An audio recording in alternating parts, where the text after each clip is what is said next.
আসন্ন ICC champion ট্রফির জন্য বাংলাদেশের দল কিন্তু ঘোষণা হয়ে গেল। আর এই বাংলাদেশের স্কোয়াডে উল্লেখযোগ্যভাবে লিটন দাসকে কিন্তু বাদ দেওয়া হলো। আসলে কি তিনি হিন্দু তাই বলে কি বাদ দিলেন? জানি না কী কারণে বাদ দিলেন, আর কারা কারা এই টিমে সুযোগ পেলেন, সমস্ত খবর জানাবো আজকের এই ভিডিওটিতে। তাই ভিডিওটি স্কিপ করবেন না, পুরোটি দেখুন। আর খেলার আপডেট খবর পাওয়ার জন্য আমাদের চ্যানেলটিকে সাবস্ক্রাইব করতে একদম ভুলবেন না। তো আসুন শুরু করছি আজকের ভিডিও।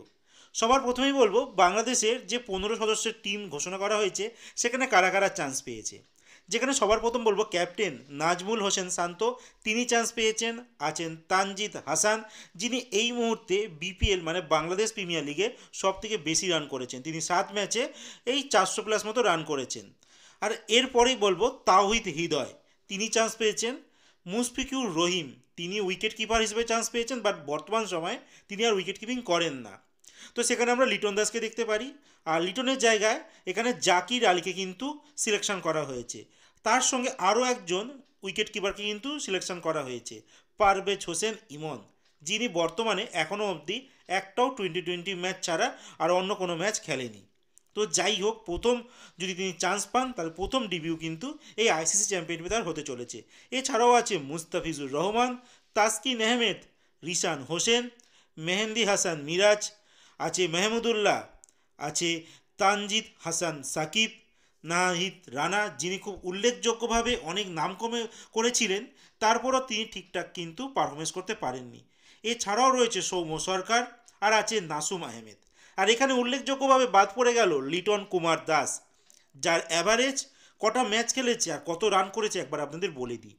যেখানে লিটন কুমার দাস ওয়ানডে ম্যাচে 94টা ম্যাচ খেলেছে বাংলাদেশের হয়ে, যেখানে 2569 রান করেছেন, আর যার অ্যাভারেজ 29.53, হাইস্ট রান 176।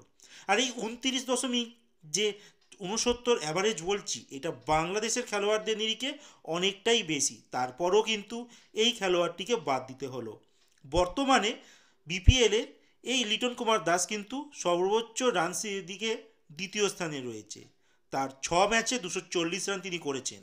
আর লাস্ট ম্যাচে তিনি একাই নট আউট ইনিংস খেলেন, 55 বলে 125 রানের নট আউট ইনিংস, যেখানে 10খানা 4, 9খানা 6 আর 227.27 স্ট্রাইক রেটে তিনি ব্যাটিং করেন এবং তার টিমকে তিনি জয়লাভও করান। তারপরও তাকে বাদ পড়তে হলো। অনেক জায়গায় আমরা শুনেছি এই হিন্দু খেলোয়াড়টিকে নানা রকম কুকথাও শুনতে হয়েছে, দেশবিরোধী কথাও শুনতে হয়েছে। তাই বলে হিন্দু হওয়ার জন্য কি তাকে বাদ দিতে হলো?